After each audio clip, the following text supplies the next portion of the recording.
You ever look back at your life and realize that the smallest, most ordinary day turned out to be the start of everything changing? Yeah, that was me about 6 months ago. My name's Mike, and up until recently, I was just another guy driving a cement mixer for a small construction company in New Jersey. Nothing glamorous, just long days, concrete dust in my hair, and a paycheck that barely kept my ancient Ford Ranger running. I was 28, still living in the same two-bedroom duplex I grew up in. After my mom passed, I just couldn't bring myself to leave. Felt like I owed it to her to keep the place up, though up was a generous term.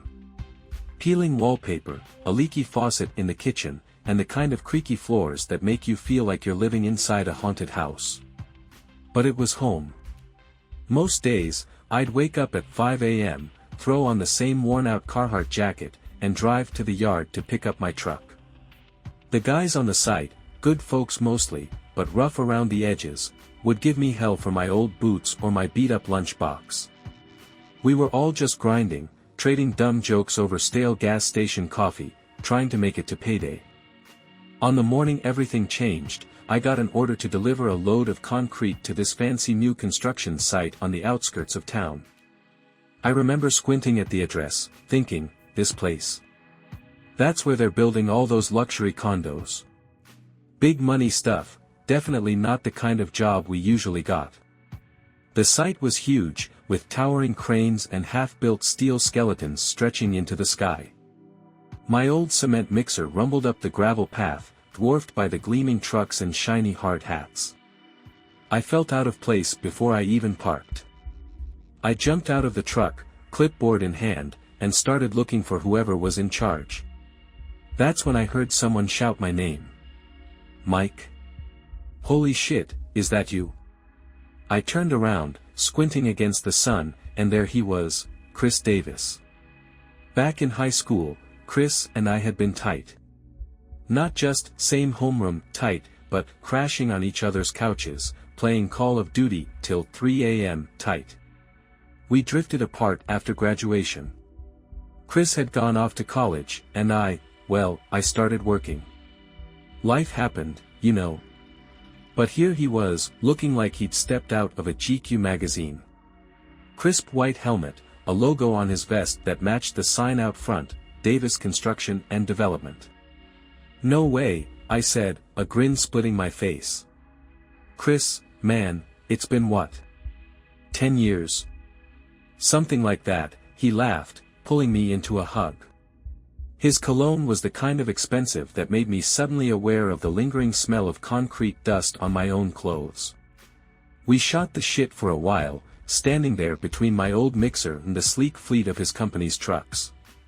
Turns out, Chris had built his own construction empire, started with flipping houses, then small commercial projects, and now this, high-rises, luxury developments, big-time stuff. When I finally remembered I had a job to do, Chris waved me off. No rush, man. I own the place. Let me introduce you to the crew. Walking around with him, I felt like a kid who'd snuck into an exclusive party. The site managers, architects, even the workers, they all treated Chris with this mix of respect and, yeah, a little bit of fear. The kind of power that comes with money and success. Before I left, he grabbed my arm. Hey, let's catch up properly. You free this weekend? I'll grab us a couple of beers.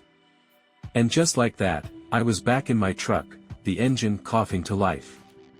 But everything felt different. Like I was driving away from something bigger than just another pour. That Saturday, I stood outside O'Malley's pub, the same bar where Chris and I used to sneak beers with our fake IDs back in the day. Not much had changed, same weathered sign, same worn leather booths visible through the window. But as I leaned against the brick wall, brushing concrete dust off my jeans, I felt like a different person. Chris pulled up in a sleek black Audi, the kind with doors that closed with a whisper instead of a thud. He hopped out, tossing his keys to the valet. Mike. You been waiting long? Nah, I lied. I'd been there half an hour, too nervous to go inside first. We slid into a booth near the back, and Chris ordered us a couple of IPAs. When the beers hit the table, frosted and golden, he raised his glass. To old friends and new opportunities. I clinked my glass against his, not sure what he meant but liking the sound of it. We talked for hours. Chris told me about his rise in the business world, the sleepless nights, the risks, the deals that almost wiped him out. It was easy to see how he'd made it. He had this spark, this energy that pulled people in.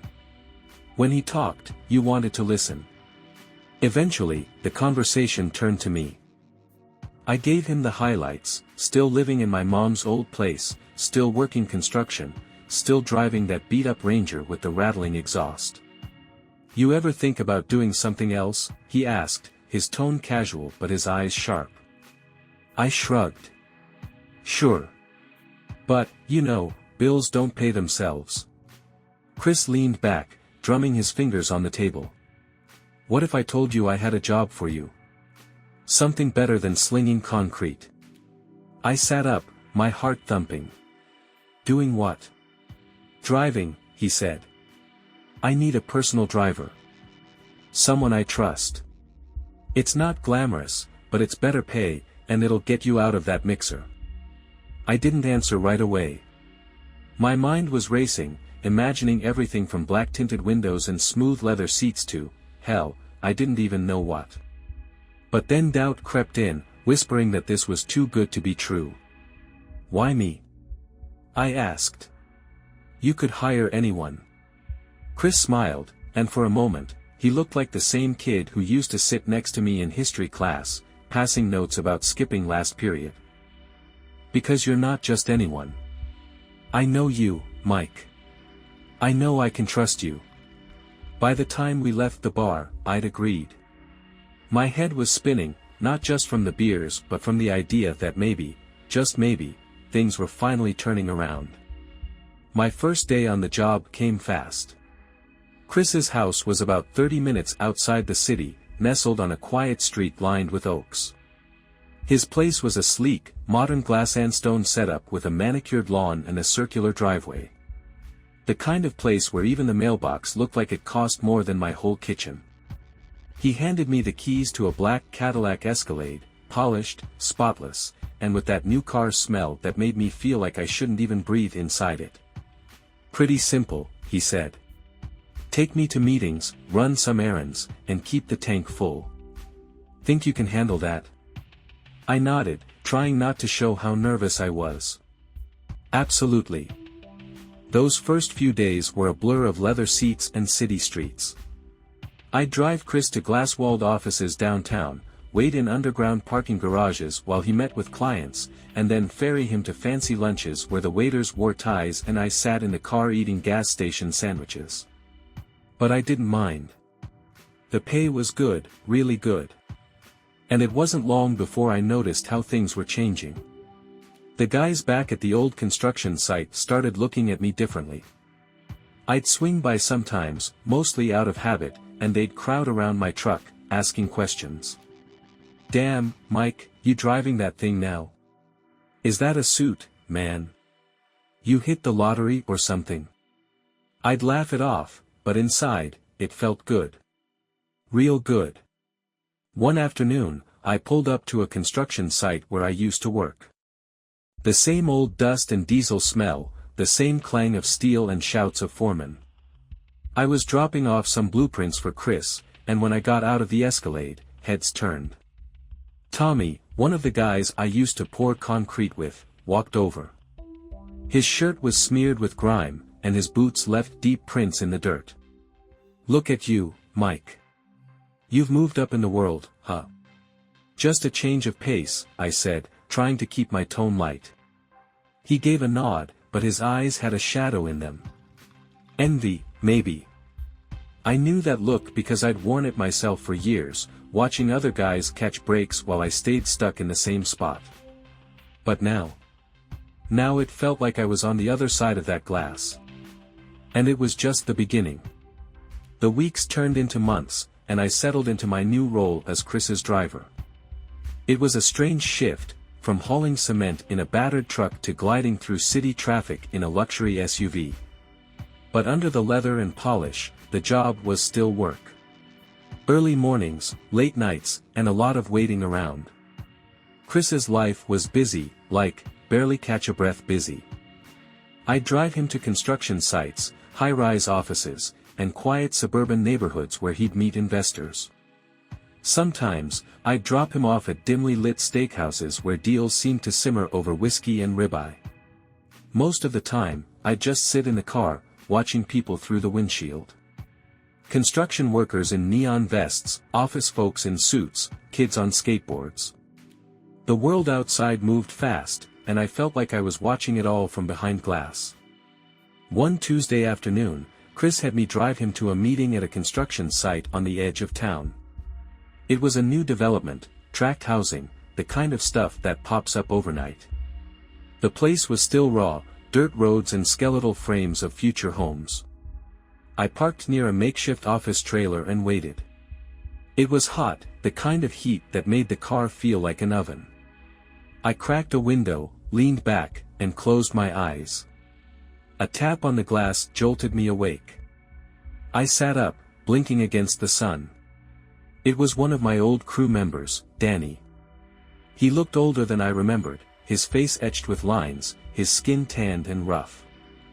"Mike?" he asked, his voice muffled through the glass. I rolled down the window. "Hey, Danny. Man, is this really you? Thought I was seeing things." "Yeah," I said, forcing a smile. "I'm driving for Chris Davis now." Danny let out a low whistle, his eyes sweeping over the Cadillac. "No kidding. I heard he owns this site." "Yeah. He's inside." For a moment, Danny just stood there, his work boots sinking into the dirt. "Good for you, man," he said finally. "You got out." His words sat between us, heavy and real. I wanted to say something about luck, about timing, about how I hadn't really earned it. But before I could, his radio crackled, and he was gone, back into the dust and noise. When Chris came out, he was on the phone, his voice sharp and quick. "No, I need it by Thursday. No excuses." He slid into the passenger seat, the cool leather sighing under his weight. "Everything good?" I asked. "Yeah," he muttered, running a hand through his hair. "Just the usual." We drove in silence for a while, the city sprawling out around us. I could tell something was bothering him, his jaw tight, his fingers tapping against his phone. "You know," he said suddenly, "I'm not always sure this is worth it." "What do you mean?" "All of it. The company, the deals, the stress. Sometimes I miss just being normal." I didn't know what to say. It felt strange, him envying a simpler life while I'd spent years wanting anything but. But I got it. Even in my new role, things weren't perfect. Sure, the pay was better, and I wasn't breaking my back every day. But there was this weird, hollow feeling. Like I'd swapped one kind of exhaustion for another. Still, I wasn't about to complain. This was the best break I'd ever had. But nothing stays perfect for long. Not long after that conversation, things started to shift. It was subtle at first, a couple of late-night phone calls, a missed payment to a vendor, Chris's temper flaring at the smallest things. I'd pull up to his house at 6 a.m., and he'd look like he hadn't slept. His once crisp suits started to wrinkle, his 5 o'clock shadow turning into something rougher. One afternoon, I was driving him back from a meeting. The sun hung low, casting long shadows over the empty lots and half-built condos. Chris sat in the passenger seat, staring out the window, his phone buzzing in his lap. "Mike," he said, not looking at me. "You ever feel like you're in over your head?" I glanced at him. "Sometimes. But you seem like you've got it all under control." He let out a dry laugh. "That's the trick, isn't it? Look like you're winning even when you're drowning." He didn't say much else, and I didn't push. But I started to notice more. When I'd pick him up, sometimes there'd be voices in the house, arguing, muffled but sharp. His wife, Rebecca, was a quiet woman, always polite but distant. I'd catch glimpses of her through the window, arms crossed, lips pressed into a thin line. One morning, as I pulled up, she stepped outside before Chris did. She wore a gray sweater that seemed to swallow her, and her eyes were red. She knocked on the window, and I rolled it down. "Mike, can I ask you something?" "Of course." She hesitated, looking back at the house. Is Chris okay?" I didn't know how to answer that. "He's been stressed. Work, I think." She nodded, biting her lip. "If you see anything off, will you let me know?" I promised I would, but it left me uneasy. I wasn't sure what off even meant. Around that time, Chris started asking me to take him to places that felt out of character. Not the usual office buildings or construction sites. Instead, I'd pull into quiet parking lots of strip malls or meetups at nondescript buildings where the windows were covered with dark blinds. He'd tell me to keep the car running and wait, sometimes for an hour or more. One evening, we were in the industrial part of town, where the roads turned to gravel and old warehouses sat like hulking shadows. Chris got out, disappearing into a rusted door. I sat in the Cadillac, watching the red glow of the brake lights bounce off corrugated steel walls. After what felt like forever, Chris came back. He climbed into the car, and I saw it, the tremor in his hands, the slight sheen of sweat on his forehead. "Everything good?" I asked, keeping my voice even. "Yeah. Just business." But as we pulled away, I saw a guy step out of the warehouse, a broad silhouette, his hands stuffed into a bomber jacket, eyes following us until we turned the corner. The next morning, I noticed the first bounced check. Chris handed me an envelope to drop off at a supply store, and when I did, the clerk gave me a tight smile. "Hey, could you let Mr. Davis know that last week's payment didn't go through?" "Really?" I asked, caught off guard. "Must be a mistake." He nodded, but his face said he'd heard that before. I brought it up with Chris later, trying to keep it casual. "Hey, the guy at Northside Supply said there was a payment issue." Chris barely looked up from his phone. "I'll handle it." But he didn't. A few days later, I swung by another site, and one of the foremen pulled me aside. "Mike, you gotta talk to your guy. We're behind on invoices. Workers are asking if they're getting paid this week." The cracks were widening. And I was right in the middle of them. It all came crashing down on a Wednesday. I remember because it was raining, one of those cold, relentless drizzles that turned the city into a wash of gray. Chris had asked me to drive him to yet another meeting, this time at a small office tucked away in a rundown strip mall. When we pulled up, he didn't get out right away. He just sat there, fingers drumming against his knee. "Mike," he said, "if things go south, I need you to just drive. No questions. Got it?" My stomach twisted. "What's going on, Chris?" "Nothing. It's fine. Just stay ready." He climbed out of the car and disappeared into the building. I watched the raindrops race down the windshield, my pulse in my ears. Something was wrong. I knew it. Minutes dragged by. Then the door to the office burst open. Chris came stumbling out, a wild look in his eyes. Behind him, two men followed, big guys, shoulders hunched against the rain, their faces hard and empty. "Go! Go! Go!" Chris shouted as he threw himself into the passenger seat. I didn't need to be told twice. I slammed my foot on the gas, the tires squealing as we tore out of the parking lot. "Chris, what the hell? Just drive," he barked, his hands clawing at the dashboard. In the rearview mirror, I saw the two men climb into a dark SUV. Headlights cut through the rain, bearing down on us. "What did you do?" I demanded, my knuckles white against the steering wheel. Chris didn't answer. He was hunched over, breathing hard, his hands shaking. I swerved through traffic, taking corners too fast, my heart slamming against my ribs. The SUV followed, weaving through cars, gaining on us. We hit the freeway, the Cadillac's engine roaring. I pushed it, the needle climbing past 80, 90. But the SUV stayed with us, its headlights a steady glare in the mirror. Finally, I took an exit into an industrial area, empty streets, dark warehouses. I killed the headlights, cut down a side street, and pulled into an alley. We sat there, breathing hard, the rain hammering against the roof. After a few minutes, the SUV sped past the mouth of the alley, its taillights fading into the night. I turned to Chris. "What's going on? Who were those guys?" He looked at me, and I saw it, all the fear, the desperation. "I owe them money. I tried to get ahead of it, but... Mike, I'm in deep." "How deep?" He closed his eyes. 200 grand. My jaw dropped. Jesus, Chris. What were you thinking? I thought I could flip it. Take a loan, invest it in the new project, and pay them back.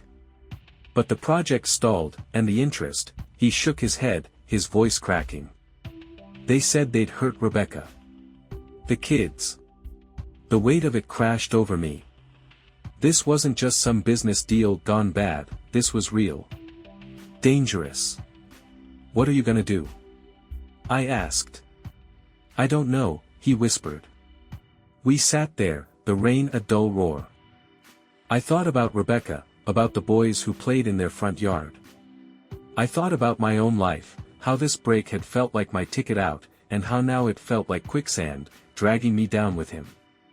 After a while, I made a decision. We need to go to the police. Chris's head snapped up. No. They said if I did. What's the alternative? Keep running. You'll never get out from under this. He stared at me, his eyes hollow. They'll kill me. Not if we get ahead of it. It took hours to convince him. We drove to a precinct on the edge of town, the kind where the lights buzzed and the coffee tasted like ash. Chris confessed everything, loans, bad deals, threats. The officers took it seriously, setting him up with protection and starting the process of negotiating with the loan sharks. It wasn't a clean fix. Chris's business fell apart. He lost the house, the cars. Rebecca left for a while, taking the kids to stay with her parents. But she came back, slowly, cautiously, and they started rebuilding. As for me, I went back to driving trucks. Cement, gravel, whatever paid. It was hard, waking up before dawn, covered in dust by noon. But it was honest work, and after everything, I needed that. Chris found a job, too, nothing flashy, just project management at a small firm. He'd call me sometimes, and we'd grab a beer, sitting at the same bar where all this started. He wasn't the same, quieter, softer around the edges. But he was still my friend. And when I looked at him, I didn't see the businessman or the boss. I just saw a guy who'd made mistakes, who got lost and found his way back. Life didn't turn into some fairy tale. I didn't end up rich, didn't move into a mansion. But I was okay.